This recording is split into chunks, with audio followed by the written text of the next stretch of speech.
இன்னைக்கு இந்த வீடியோவில் மிக மிக முக்கியமான ஒரு ஆன்மீக தாள்களையோ ஜோதிட தாள்களையோ இப்போ இந்த வீடியோவில் அதிரடியாக பார்க்க போகிறோம். ஸோ பார்க்குறதுக்கு முன்னாடி எதை பற்றியதை பார்க்க போகிறோம் அப்படிங்கிறத தெளிவாக இன்ட்ரோவில் ஷேர் பண்ணுறேன். எதை பற்றியது பார்க்க போகிறோம் அப்படிங்கிறத இன்ட்ரோவில் தெரிஞ்சுக்குங்க. தற்போது 2025 ஆண்டு நடந்துகிட்ருக்கு. இந்த ஆண்டில் ஆங்கில மாதத்தில் 9வது மாதமான செப்டம்பர் மாதமானது நடந்துகிட்ருக்கு. இந்த செப்டம்பர் மாதம் சாதாரண மாதம் கிடையாது, ரொம்பவே முக்கியமான எச்சரிக்கையான மாதம் என்று சொல்லலாம். இந்த மாதத்தில் அப்படி என்ன எச்சரிக்கை அப்படின்னு கேட்டிங்கன்னா, இந்த மாதத்தில் கிரகணங்கிற ஒரு அரிய நிகழ்வானது வானத்தில் நடக்கும். ஆல்ரெடி செப்டம்பர் பிறந்த முதல் வாரத்திலே ஒரு கிரகணமானது நடந்தது. அது என்ன கிரகணம்னா, இந்த ஆண்டுடைய இறுதி சந்திர கிரகணம் நடந்தது. ஸோ செப்டம்பர் 7ஆம் தேதி ஆவணி 22ஆம் நாள் ஞாயிற்றுக்கிழமை ஆவணி பௌர்ணமி அன்னைக்கு இந்த ஆண்டுடைய 2வது இறுதி சந்திர கிரகணம் நடந்தது.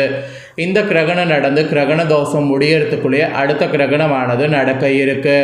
அது என்னைக்கு நடக்க போகுதுன்னா செப்டம்பருடைய 21ஆம் நாள் அன்னைக்கு தமிழ் மாதம் 6வது மாதமான புரட்டாசியுடைய 5ஆம் நாள் கிழமை அன்னைக்கு ஞாயிற்றுக்கிழமை. அதே போல் அன்னைக்கு புரட்டாசியுடைய மகாலயபட்ச அமாவாசையானது வருது.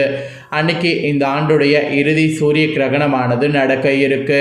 இந்த கிரகணம் நடக்கிறதுனால ஒவ்வொரு ராசிக்காரங்களுக்கும் இனி தலையெழுத்து மாறும். அப்படி மாறக்கூடிய தலையெழுத்தை அந்தந்த ராசிக்காரங்க நட்சத்திரத்துக்கு ஏற்ப தெரிஞ்சு பயனடையணுங்கிறதுனால ஒவ்வொரு ராசிக்கும் கிரகண பலனை ஷேர் பண்ணிட்டு வரேன்.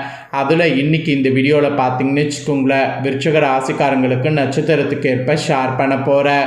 விருச்சிக ராசிக்காரங்க வீடியோவை ஸ்கிப் பண்ணாமல் பாருங்கள். உங்கள் ராசிக்கு நட்சத்திரத்துக்கு ஏற்ப கிரகண பலன் என்னங்கிறத தெரிஞ்சு அதற்கேற்ப நடந்து பயன் பெறுங்க.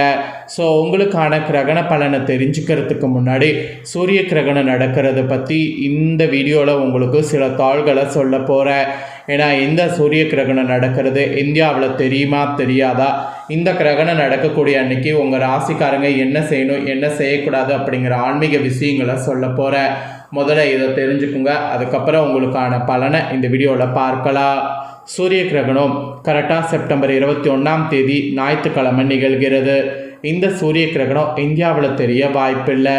ஏன்னா இந்த ஆண்டின் கடைசி சூரிய கிரகணம் செப்டம்பர் 21ஆம் தேதி இரவு நேரத்தில் நிகழ்வதாக பதிவாகிறது. நிகழக்கூடிய இந்த சூரிய கிரகணம் இந்தியாவில் இரவு நேரத்தில் பதிவாகிறதுனால தெரியறதுக்கு வாய்ப்பு இல்லை. இந்த ஆண்டுடைய முதல் சூரிய கிரகணம் கூட கடந்த மார்ச் 29ஆம் தேதி 2025 அன்னைக்கு நிகழ்ந்தது. அதே நாளில் தான் மார்ச் 29ஆம் தேதி சனி பகவான் மீன ராசிக்கு பயிற்சி அடைந்தார். அன்னைக்கு சனி பயிற்சி. இதன் காரணமாக இந்த ஆண்டின் முதல் சூரிய கிரகணம் மிகவும் சிறப்பு வாய்ந்ததாக அமைந்தது. இருப்பினும் இந்த சூரிய கிரகணம் இந்தியாவில் தெரியல. இப்போது இந்த ஆண்டின் 2வது சூரிய கிரகணமும் கூடிய விரைவில் நிகழ இருக்கு. அதுவும் இந்த சூரிய கிரகணமும் சிறப்பு. ஏன்னா மகாலயபட்ச அமாவாசையில் நிகழ இருக்கு. இந்த சூரிய கிரகணம் செப்டம்பர் 21ஆம் தேதி கரெக்டாக இந்திய நேரப்படி இரவு 11 மணிக்கு தொடங்கி செப்டம்பர் 22ஆம் தேதி அதிகாலை 3:24 மணி வரைக்கும் நீடிக்குது. இரவில் இந்தியாவில் பதிவாகிறதுனால இந்த சூரிய கிரகணம் இந்தியாவில் தெரிய வாய்ப்பு கிடையாது. ஆனால் இந்த ஆண்டின் 2வது சூரிய கிரகணம் அமெரிக்கா, ஆஸ்திரேலியா, நியூசிலாந்து, பீஜியம், அப்புறம் அட்லாண்டிக் பெருங்கடல் இந்த மாதிரியான பகுதிகளில் காண முடியும். இந்த சூரிய கிரகணத்து அன்னைக்கு கிரகண நிகழ்வு எப்படி இருக்குங்கிறத சொல்கிறேன். கிரகணம் நடக்கக்கூடிய அன்னைக்கு வானம் பார்த்திங்கன்னு வச்சுங்களேன் ஒரு மாதிரி மறைஞ்சு இருள் நிறைந்து காணப்படும். ஆக்சுவலி கிரகணங்கிறது இருள் சூழ்ந்து காணப்படக்கூடிய நிகழ்வு. சூரிய கிரகணத்தை பொறுத்த வரைக்கும் சூரியன் இந்த நாளில் மறைந்து காணப்படுவார். இதுவே சூரிய கிரகணம் என அழைக்கப்படுது. கோள்கள்லாம் பூமியை சுற்றி வரும்போது சூரியன் ஒளி பூமியின் மீது படாதவாறு நடுவில் நிலவு மறைத்து கொள்ளும். இதனால் சூரிய கதிர்கள் பூமியின் மீது சில மணி நேரங்கள் படாமல் இருக்கும். இந்த ஒரு அதிக நிகழ்வு தான் இப்போ நடக்க இருக்கு. இப்பேற்பட்ட இந்த கிரகணத்தின் போது உங்கள் ராசிக்காரங்க செய்ய வேண்டியதும் செய்யக்கூடாத விஷயங்களும் இருக்குது. அதில் ஃபஸ்ட்டு செய்ய வேண்டிய விஷயங்கள் என்னங்கிறத சொல்கிறேன், அதை முதல்ல தெரிஞ்சுக்குங்க. தர்பை அல்லது துளசி இலைகளை உணவு மற்றும் தண்ணீரில் போடணும். அதனால் கிரகணத்தின் எதிர்மறை தாக்கம் அதில் ஏற்படாமல் இருக்கும். கிரகணத்திற்கு பிறகு அவற்றை உட்கொள்ளலாம். அதனால் ஃபஸ்ட்டு இந்த விஷயம் செய்யுங்க. அப்புறம் ரெண்டாவது, கிரகணத்தின் போது கடவுள் வழிபாட்டில் அதிகபட்ச நேரத்தை செலவிடணும், வேறு எதுலையும் செலவிடக்கூடாது. அப்புறம் மூணாவது செய்ய வேண்டியது, வீட்டின் பூஜை கதவை மூடி வைக்கணும். ஏன்னா கோவில்கள் கதவுகளும் மூடப்பட்டிருக்கும். ஸோ இந்த 3 விஷயங்களும் கட்டாயம் செய்ய வேண்டும். அப்புறம் கிரகணத்தின் போது நீங்கள் செய்யக்கூடாத விஷயங்கள்னு சிலது இருக்குது. அதில் ஃபஸ்ட்டு ஒன், கிரகணத்தின் போது எதிர்மறை ஆற்றல் அதிகரிக்கும். எனவே இந்த நேரத்தில் எந்த ஒரு சுபகாரியமும் செய்யக்கூடாது. அப்புறம் ரெண்டாவது, கிரகணத்தின் போது பயணம் செய்வதை தவிர்க்க வேண்டும். மூணாவது, சூரிய கிரகணத்தின் போது உணவு சமைக்கிறதோ காய்கறியை நறுக்கிறதோ உரிக்கிறதோ இந்த மாதிரி வேலை செய்யவோ உணவு உண்ணவோ கூடாது. அப்புறம் நாலாவது, கர்ப்பிணிகள் இந்த நேரத்தில் கத்திரிக்கோள் அல்லது கூர்மையான பொருட்களை பயன்படுத்தக்கூடாது. அவற்றை கையில் எடுக்கிறதே ஆபத்து, பாவம். ஸோ அதை செய்யக்கூடாது. அப்புறம் ஐந்தாவது, கிரகணத்தின் போது ஊசியால் நூல் கோப்பது, தையல் வேலை பார்ப்பது போன்றவை கூடாது. இது 5 விஷயங்களும் செய்யக்கூடாது. ஸோ கிரகணம் நடக்கிறத பற்றி சொல்லிட்டேன். இப்போ உங்கள் ராசி நட்சத்திரத்துக்கு கிரகண பலன்களை சொல்ல போகிறேன்.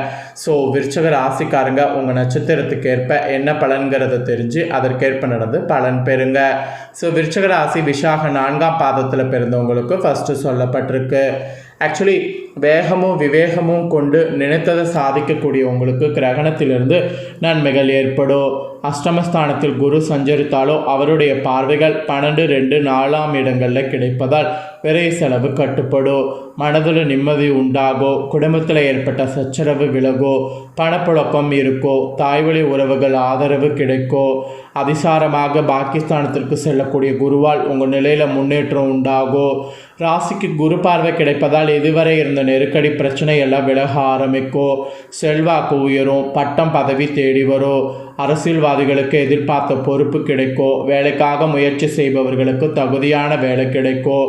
குடும்பத்தில் இருந்த நெருக்கடி விலகும். தொழில் வியாபாரம் முன்னேற்றம் அடையும். தைரியம் தன்னம்பிக்கை கூடும். குழந்தை பாக்கியத்திற்காக காத்திருப்பவர்களுக்கு நல்ல தோள்கள் கிடைக்கும். பிள்ளைகளால் பெருமை உண்டாகும். பூர்வீக சொத்தில் ஏற்பட்ட பிரச்சனை விலகும். ஜீவனஸ்தானத்தில் கேது சஞ்சரிப்பதால் தொழிலில் கூடுதல் கவனம் செலுத்துவது நல்லது. புதிய முயற்சிகளில் நிதானம் தேவை. ஷேர் மார்க்கெட்டில் ஈடுபடுவங்க நிதானமாக செயல்படுவது நல்லது. புதிய ஏஜென்சி எடுக்க முயற்சிப்பவங்க மார்க்கெட்டில் நிலவரம் இருந்து அதன் பின் முடிவுக்கு வரணும். ஸோ இந்த நட்சத்திரத்தில் பிறந்த விருச்சக ராசிக்காரங்க இப்போ நான் சொன்ன தாள்களுக்கேற்ப நடந்து பலன் பெறுங்க. நெக்ஸ்ட்டு அனுசமில் பிறந்த விருச்சக ராசிக்கு சொல்லப்பட்டிருக்கு. தன்னம்பிக்கையும் தைரியமும் கொண்ட உங்களுக்கு இந்த கிரகணமானது யோகமாக இருக்கும். உங்கள் ராசிக்கு ஜீவனாதிபதியான சூரியன் மாதம் முழுவதும் லாபஸ்தானத்தில் சஞ்சரிப்பதால் அரசு வழி முயற்சிகள் வெற்றியாகும். புதிய தொழில் தொடங்க வெளிநாடு செல்ல எதிர்பார்த்த அனுமதி கிடைக்கும். தொழில் வியாபாரம் முன்னேற்றம் அடையும். மூடி வைத்திருந்த தொழிலை மீண்டும் தொடங்கக்கூடிய அளவிற்கு வாய்ப்பு உண்டாகும். எதிர்பார்த்த இடத்திலிருந்து பணம் வரும். பணியாளர்கள் உங்களுக்கு ஒத்துழைப்பாக இருப்பாங்க. அஷ்டமஸ்தானத்தில் குரு சஞ்சரித்து வந்தாலும் பாகிஸ்தானத்தில் சஞ்சரிப்பதால் நெருக்கடி பிரச்சனை போராட்டங்கள் எல்லாம் விலகும். எதிர்பார்ப்பு நிறைவேறும். 4ஆம் இட ராகுவும் விரயஸ்தான செவ்வாயும் ஒரே பக்கத்தில் இருக்கிறது அலைச்சலாக இருக்கும். அப்புறம் மறுபக்கம் செலவை ஏற்படுத்தும்.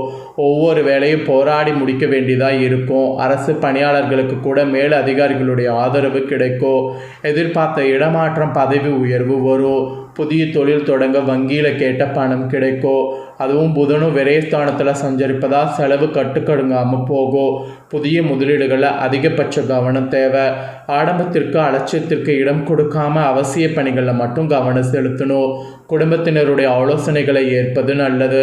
தம்பதியர் விட்டு கொடுக்கிறது மிக அவசியம்.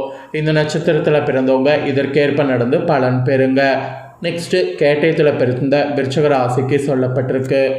எந்த ஒன்றிலுமே புத்திசாலித்தனத்தோடு செயல்பட்டு வெற்றி பெறக்கூடியவங்களுக்கு இந்த கிரகணமானது நிதானமாக செயல்பட வேண்டுங்கிறது அறிவுறுத்தப்படுது. விரயஸ்தானத்தில் செவ்வாய் சஞ்சரிப்பதோடு கரெக்டாக புதன் விரயஸ்தானத்திற்கு பயிற்சி ஆவதால் செலவுகள் கட்டுக்கடங்காமல் போகும். வரவை விட செலவு அதிகரிக்கும். குடும்பத்தினர் வழியில் நெருக்கடி ஏற்படும். தொழில் வேலை என அலைச்சல் உண்டாகும். குரு பாகிஸ்தானத்தில் சஞ்சரித்து ராசியை பார்ப்பதால் கடலில் மூழ்கி கொண்டிருந்தவர்களுக்கு படகு கிடைத்தது போல் மனதில் நம்பிக்கை உண்டாகும்.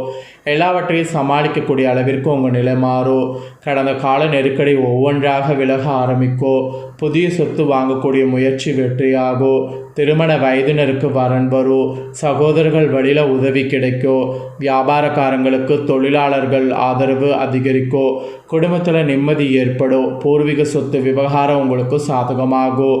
அதுவும் லாபஸ்தானத்தில் சஞ்சரிக்கக்கூடிய சூரியன் சுக்கிரன் சாதகமாக இருப்பதால் குடும்பம் தொழிலில் இருந்த போராட்ட நிலை மாறும். மனதில் நிம்மதி உண்டாகும். வேலை பார்க்கக்கூடிய இடத்துல ஏற்பட்ட நெருக்கடி நீங்கும்.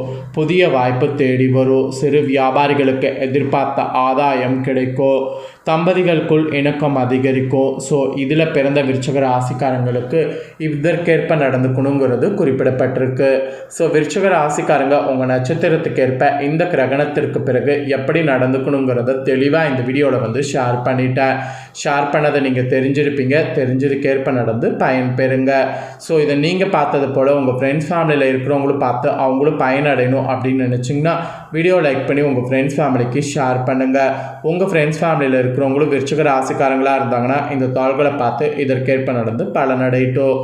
இதே போல் புதிய தாள்களை தெரிந்து கொள்ள சேனலை சப்ஸ்கிரைப் பண்ணுங்கள். கூட பெல் பண்ண ப்ரெஸ் பண்ணுங்கள். நெக்ஸ்ட் இதே போல் சுவாரஸ்யமாக வேறொரு வீடியோவில் உங்களை சந்திக்கிறேன். நன்றி.